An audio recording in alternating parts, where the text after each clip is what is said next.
नमस्कार साथियों, मैं आपका मित्र अभिषेक सिंह आज एक ऐसे विषय पर चर्चा करना चाहता हूं, या ये कह सकता हूं कि दुखती रग पे हाथ रखना चाहता हूं। सभी कहीं ना कहीं ये महसूस किए होंगे और छोटी सी बात है, लेकिन बात बहुत बड़ी है, बात बहुत गहरी है। जिस बात पर आज चर्चा होगी, बात यह है कि जब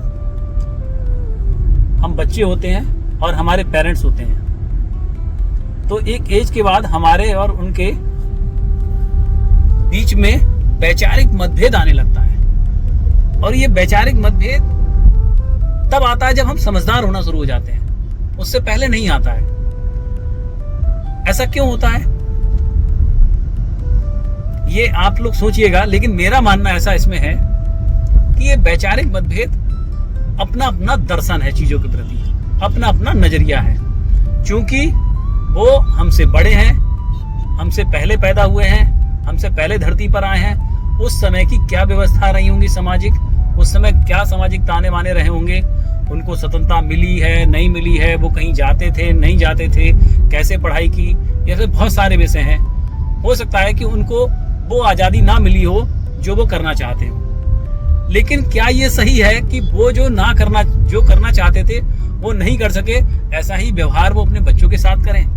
क्या वो चीजें उनके व्यवहार में शामिल हो गई हैं? इसी वजह से ये जो आपसी वैचारिक मतभेद है, क्या बच्चों के बीच में, पेरेंट्स के बीच में बढ़ रहा है? तो क्या ये सही है? एक बार हम सभी अभिभावकों को, पेरेंट्स को एक बार सोचने की आवश्यकता है। क्या हम अपने बच्चों को सही दिशा में और उनकी सही बातों का समर्थन नहीं कर सकते?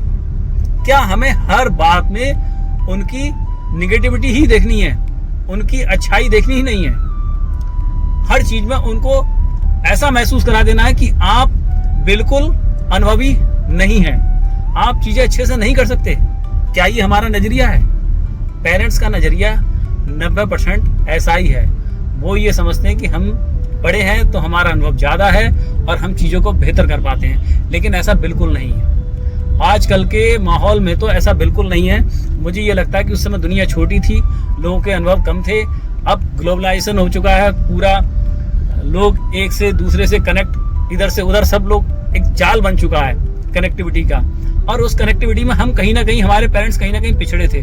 उनका एक छोटा सा वातावरण था, छोटा सा सर्कमस्टेंस, पर्दी थी, जिस पर्दी के भीतर वो रहते थे। तो उनका एनालिसिस छोटा सा था और वो उसी एनालिसिस के आधार पर, उसी अनुभव के आधार पर अपने बच्चों को आगे बढ़ने से रोकते हैं। मुझे ये मानना है मेरा कि ये चीज बिल्कुल गलत है। हमें वो काम करने की भी आज़ादी देनी चाहिए जो हमने नहीं की अपने बच्चों को।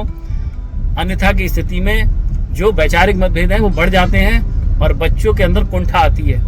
बच्चों को हमें मोटिवेट करना चाहिए और हमें इस बात का भी ध्यान रखना चाहिए कि हर चीज को अपने नजरिए से नहीं देखना चाहिए।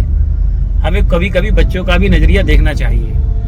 हो सकता है हम गलत हों, तो हमें क्यों नहीं महसूस होना चाहिए कि हम गलत हैं, लेकिन हम अपने अंदर ये मान लेते हैं कि हम जितने ज्यादा बड़े हो रहे हैं उतने ज्यादा अनुभवी हो रहे हैं और उतने ज्यादा हमारे अनुभवों में एक्यूरेसी आ रही है। लेकिन नहीं, ये हम जो है ना अपनी रूढ़िवादी सोच का शिकार हो रहे हैं और अपने आप को हम ये मान लेते हैं कि हमसे ज्यादा काबिल कोई नहीं है। उसी का नतीजा है जो आज ये चल रहा है। तो मैं सबसे निवेदन करना चाहूंगा, खास तौर से उन पेरेंट्स को जिनके बच्चों में और उनमें स्वयं में आपस में वैचारिक मतभेद हैं, तो एक बार वो खुद का मूल्यांकन करें कि क्या हमारे बच्चे ठीक हैं, और ठीक है तो हम उन बच्चों को काम करने से क्यों रोक रहे हैं, किसी चीज की आजादी क्यों नहीं दे रहे हैं आगे बढ़ने के लिए?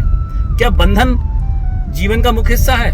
मेरा मानना नहीं है कि बंधन जीवन का मुख्य हिस्सा है। जितना बंधन मुक्त व्यक्ति होगा, उतनी स्वतंत्र सोच होगी, उतना ही वह काबिल होगा और उतना ही वह आगे बढ़ेगा। इसलिए हर व्यक्ति को बंधन से बांधने की कोशिश ना करी जाए। बंधन मुक्त व्यक्ति ही ठीक होता है और उसी के चरित्र का निर्माण होता है। इसलिए बंधन की आवश्यकता नहीं है, स्वतंत्र सोच की आवश्यकता है। अपनी सोच को स्वतंत्र करो, अपनी सोच को बड़ा करो, अपने बच्चों का ध्यान रखो, अपने बच्चों की अच्छी बातों को प्रोत्साहित करो और हर वो काम जो आपने नहीं किया अपने बच्चों से कहो करें, उसका अनुभव अलग है। चलिए इसी के साथ अपनी वाणी को विराम देते हैं।